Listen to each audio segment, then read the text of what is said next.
सबको मेरा नमस्कार। डिस्कवरी ऑफ स्पिरिचुअल इंडिया के इस कार्यक्रम में मैं आपका हार्दिक स्वागत करता हूं। ये कार्यक्रम हम एक बार फिर हरिद्वार की पावन धरती से कर रहे हैं और आज हम इस कार्यक्रम में कुछ ऐसे मुद्दों पर बात करेंगे जिससे आपको लाभ होगा, आपका और ज्ञान बढ़ेगा और बहुत सारी भ्रांतियाँ आपके दूर हो जाएंगी। कार्यक्रम में हमारे साथ आज श्री श्री 1008 परम पूजनीय संतोषी माँ जी हमारे साथ उपस्थित है और हम माता जी का अभिनंदन करते हैं, स्वागत करते हैं और धन्यवाद भी देना चाहते हैं। माता जी, आपका बहुत बहुत बहुत हार्दिक अभिनंदन और स्वागत। आपको भी बहुत बहुत शुभ आशीर्वाद। आश्रम में आकर बड़ा अच्छा लगा, आपसे मिलके बड़ा अच्छा लगा। आपकी सरलता देख के ऐसे ही हमें लगा कि हमें किसी देवी के दर्शन हो रहे हैं। जिस तरीके से आप बात कर रहे हैं, जिस तरीके से आप में विलासता है, तो हमें भी ऐसा लग रहा है कि हमें भी कुछ ज्ञान प्राप्त होगा और बिल्कुल हम आगे अपने दर्शकों को भी मार्गदर्शन देंगे और अपने आप को भी हमें एक अच्छा ज्ञान प्राप्त होगा। माता श्री, प्रोग्राम शुरू करने से पहले हमें इस चीज़ की थोड़ी जिज्ञासा है कि आपके बचपन के बारे में हम जानें कि आप किस तरीके से संन्यास जीवन में आए, आपके गुरुवर कौन थे और कैसे आपने डिसीजन लिया। हमने तो सुना कि आप 3 साल की आयु से ही आपको इस क्षेत्र में रुचि रही है और निरंजनी अखाड़े के आचार्य महामंडलेश्वर से आपने गुरु दीक्षा ली। तो थोड़ा हमारे दर्शकों को अपने जीवन के बारे में थोड़ा बताइए कि आप कैसे आए इस फील्ड में। यद्यपि सन्यासी का कोई पूर्व परिचय तो कुछ होता नहीं है, पूर्व को छोड़ के ही संत वर्तमान में रहते हैं, परंतु फिर भी आपने पूछा तो मैं यही कहूँगी कि पूर्व जन्म के संस्कार और कुछ पारिवारिक संस्कार, कुछ वातावरण ऐसा मिला कि मुझे आध्यात्मिक जीवन में चलने में कोई कठिनाई नहीं हुई। बड़ी सहजता से मुझे ये मार्ग मिलता चला गया और विशेष करके भगवत कृपा, गुरु कृपा और माता पिता का आशीर्वाद और मेरा भी कुछ पूर्व जन्म का संस्कार होगा जो मुझे बड़ी आध्यात्मता के प्रति मेरी रुचि बाल्यकाल से ही थी। जब से मैंने बचपन से होश संभाली, अपने आप को मैं इसी मार्ग में, इसी जीवन में पाया और ऐसे ही सहज रूप से मैं चलती चली गई और आज भी उसी रूप में मैं चल रही हूँ। तो आप अपने गुरुवर के बारे में थोड़ा हमारे दर्शकों को बताइए। गुरुदेव आचार्य निरंजनी अखाड़े के आचार्य महामंडलेश्वर सूत्री ब्रह्मनिष्ठ परमहंस परिव्राजकाचार्य श्री श्री नरसिंह गिरी जी महाराज, जो अब वर्तमान समय में तो ब्रह्मलीन हैं, परंतु उन्हीं से मैंने संन्यास दीक्षा प्राप्त की थी। 1900 यह हरिद्वार का पूर्ण कुंभ था 74 में। यहाँ हरिद्वार के पूर्ण कुंभ के अवसर पर मैंने दीक्षा प्राप्त की थी। तब मेरा शरीर लगभग 12-13 साल की आयु का था और बचपन से ही परिवार का वातावरण ऐसा रहा कि मेरे पूज्य दादा भी सन्यासी थे और उनका आश्रम भी बहुत बड़ा पिथौरागढ़ ज़िले में है, कैलाश आश्रम करके बहुत बड़ा स्थान है। वहाँ भी साधुओं संतों की सेवा होती रही और तत्पश्चात उनके पश्चात पिताजी उस आश्रम को देखते रहे, तो परिवार का वातावरण भी एक ऐसा धार्मिक था जिसके कारण मेरे पिताश्री मेरे साथ बहुत समय तक रहते रहे और उसके बाद वो आश्रम में पिथौरागढ़ रहे और मेरी रुचि धर्म प्रचार के लिए थी तो मैं हरिद्वार में आकर के रह गई और इस तरह से फिर ये स्थान पहले कुछ था नहीं। यहाँ हरिद्वार में गंगा जी के तट पर आई, भक्तों का सबका मन था कि आश्रम बने रहें, तो ये सहज रूप से आश्रम बन गया और आश्रम के साथ साथ मेरी रुचि अध्यात्म के साथ साथ सेवा के लिए थी। मानव सेवा का एक भाव मन में था, नर सेवा ही नारायण की सेवा है, मुझे ऐसा लगता था। इसलिए हम लोगों ने इधर उड़ीसा में कालाहांडी बहुत पिछड़ा हुआ क्षेत्र है, वहाँ पर भी हॉस्पिटल किया। इस आश्रम के साथ भी सीताराम डायग्नोस्टिक सेंटर करके हॉस्पिटल चलता है और इसी तरह से हिसार में एक स्थान है मेरा, वहाँ आश्रम है, तो वहाँ भी हमारा महिलाओं के लिए सेंटर चलता है और पिथौरागढ़ में भी डिस्पेंसरी खुली है, विद्यालय चलता है, संस्कृत पाठशाला चलती है, तो उसके साथ वो खुला है।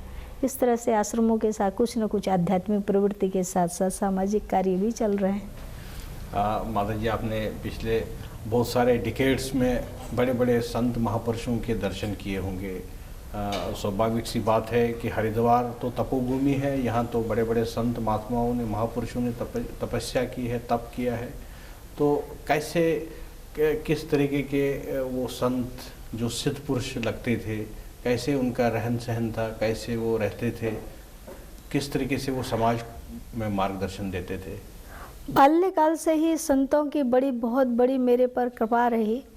और जब मैं हरिद्वार में आई थी शुरू में, लगभग आज से 30-32 साल पहले भी, तब भी इसी हरिद्वार में संन्यास रोड का भी बड़ा सौभाग्य था कि बड़े अच्छे अच्छे श्रोत्रिय ब्रह्मनिष्ठ संत यहाँ निवास करते थे और जिनकी परंपरा आध्यात्मिक चिंतन, मनन, पठन, पाठन, स्वाध्याय निरंतर, जो केवल तत्वनिष्ठ भाव से, ब्रह्मनिष्ठ भाव से इन्हीं कार्य में सदा निरंतर लगे रहते थे।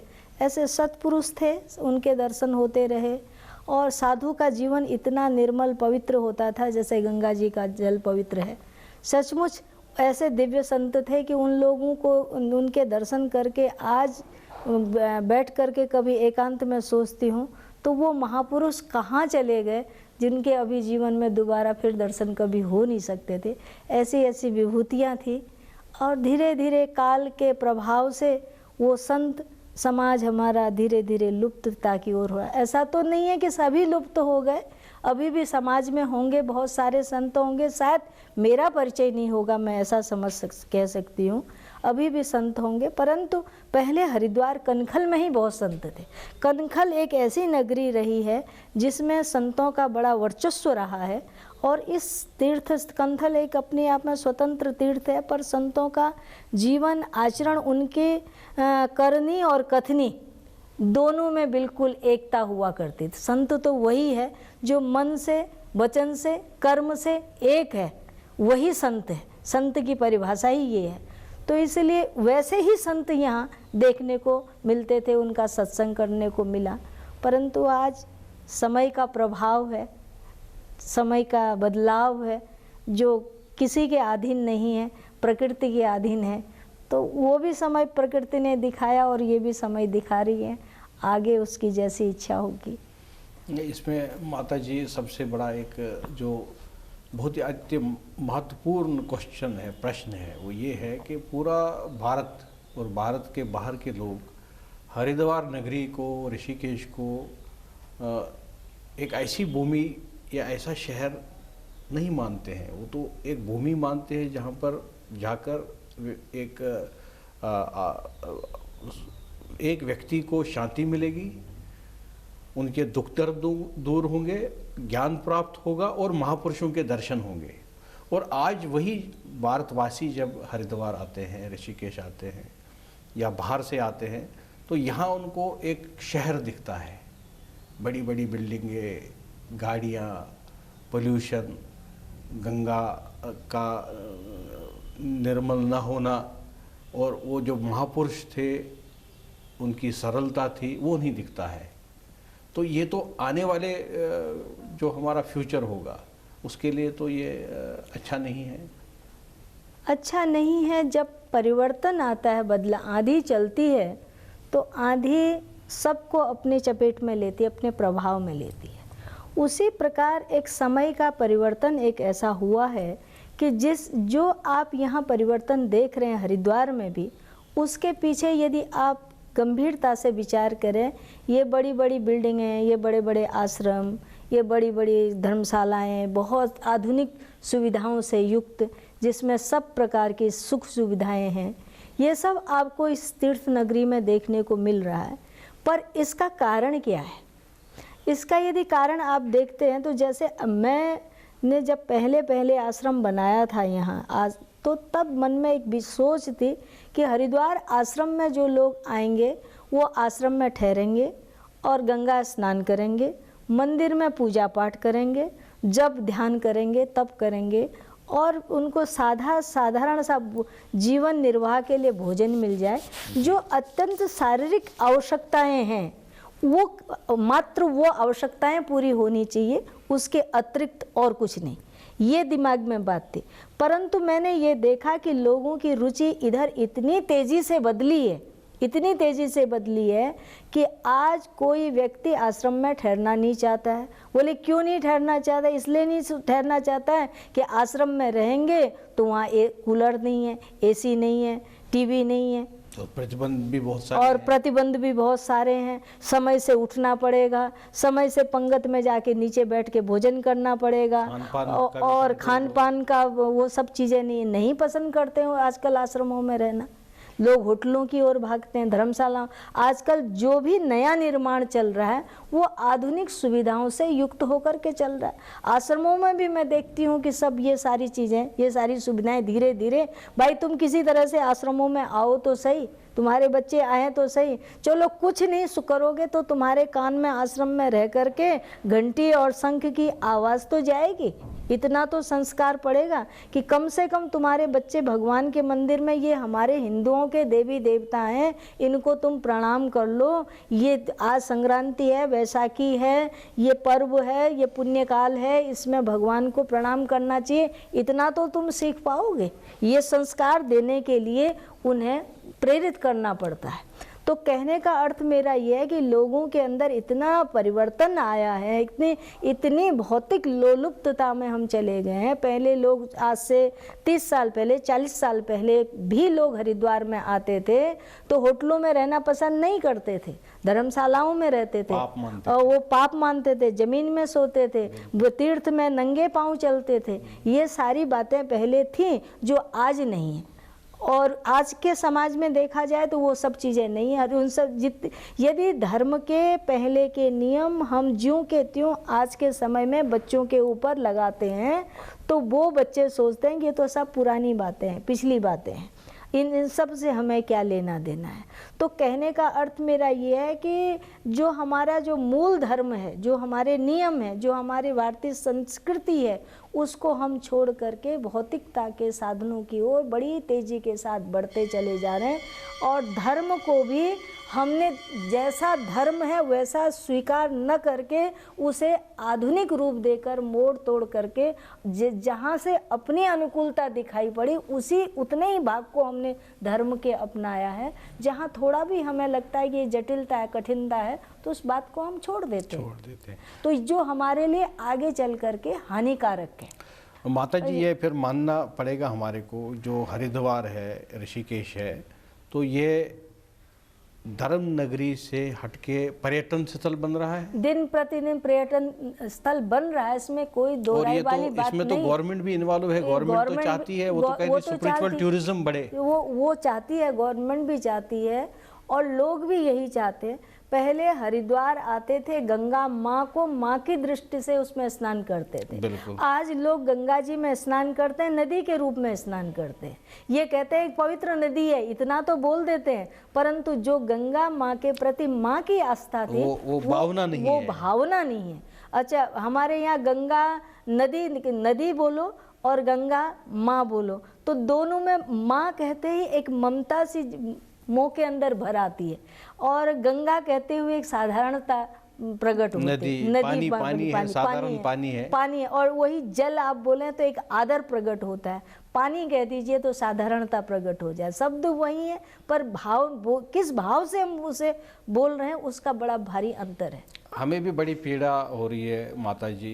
कुछ दिन पहले भी हर की पौड़ी के आसपास में हम चल रहे थे रात के समय में, तो हमने भी देखा कि 4-5 लोग शराब पी रहे थे हर की पौड़ी के सिर्फ 150 मीटर दूरी पर। तो शराब किनारे पर ही पी रहे थे। 1-2 लोगों ने शराब की बोतलों में धागा बांधा था और गंगा जी में डाल दिया था ठंडा करने के लिए। तो ये इस तरीके से हो रहा है। अब इसमें रिस्पॉन्सिबिलिटी किसकी है, कौन जिम्मेवार है? पहले यहाँ के जो स्थानिक निवासी थे जी, वो लोग आत्मसम्मान रखते थे, बड़ा इस प्रकार का बल रखते थे कि कोई गंगा के किनारे ऐसा गलत कार्य हो। यहाँ का साधु समाज है, यहाँ का ब्राह्मण समाज है, ये मेरे देखते देखते की बात है कि गंगा जी में कोई किनारे बैठ के साबुन लगाता था, कपड़ा धोता था, या गंगा जी में कूदता था, छलांग मारता था, तो उसे रोकते थे और कड़े शब्दों में फटकार लगाते थे कि तू अपनी माँ में कूद रहा है। इस तरह का शब्द होता है। और कभी कभी उसे भय दिखाते भी थे और मार तक उसे वो भी धमकाते भी थे बच्चों को, कभी इस तरह की नाजायज हरकतें नहीं करने देते थे।